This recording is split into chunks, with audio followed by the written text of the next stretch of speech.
സംസാരിച്ചു. ശുഭാംശു ശുക്ലയുടെ യാത്ര എല്ലാ ഇന്ത്യക്കാർക്കും പ്രചോദനമാണെന്നാണ് പ്രധാനമന്ത്രി പറഞ്ഞത്. ബഹിരാകാശ നിലയത്തിനുള്ള അനുഭവങ്ങൾ ശുഭാംശു ശുക്ല പ്രധാനമന്ത്രിയുമായിട്ട് ഇന്ന് പങ്കുവച്ചു.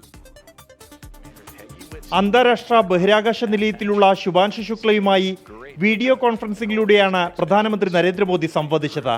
ശുഭാംശു ശുക്ലയുടെ യാത്ര ഒരു പുതിയ യുഗത്തിന്റെ തുടക്കമാകുമെന്ന് പ്രധാനമന്ത്രി പറഞ്ഞു. ബഹിരാകാശ നിലയത്തിലെ വിശേഷങ്ങൾ പ്രധാനമന്ത്രി ചോദിച്ചറിഞ്ഞു.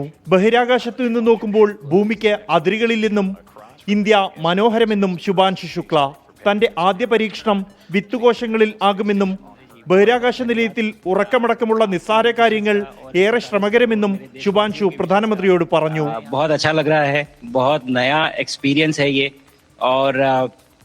कहीं ना कहीं बहुत सारी चीज़ें ऐसी हो रही हैं जो दर्शाती हैं कि मैं और मेरे जैसे बहुत सारे लोग हमारे देश में और हमारा भारत किस दिशा में जा रहा है.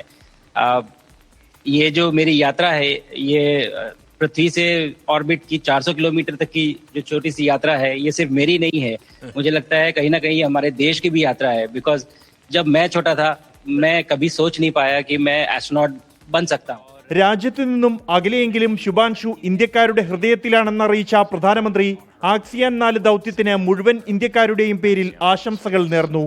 140 करोड़ भारतवासियों की भावनाएं भी हैं. मेरी आवाज में सभी भारतीयों का उत्साह और उमंग शामिल है. ഇന്ത്യ അന്താരാഷ്ട്ര ബഹിരാകാശ നിലയത്തിലെത്തിയതിൽ അഭിമാനം. കഠിനാധ്വാനം ചെയ്താൽ രാജ്യത്തിന് ഏറെ മുന്നേറാം. ആകാശത്തിന് അതിരുകളിൽ നിന്നും യുവതലമുറയോട് ശുഭാംശു. 24 ഡൽഹി.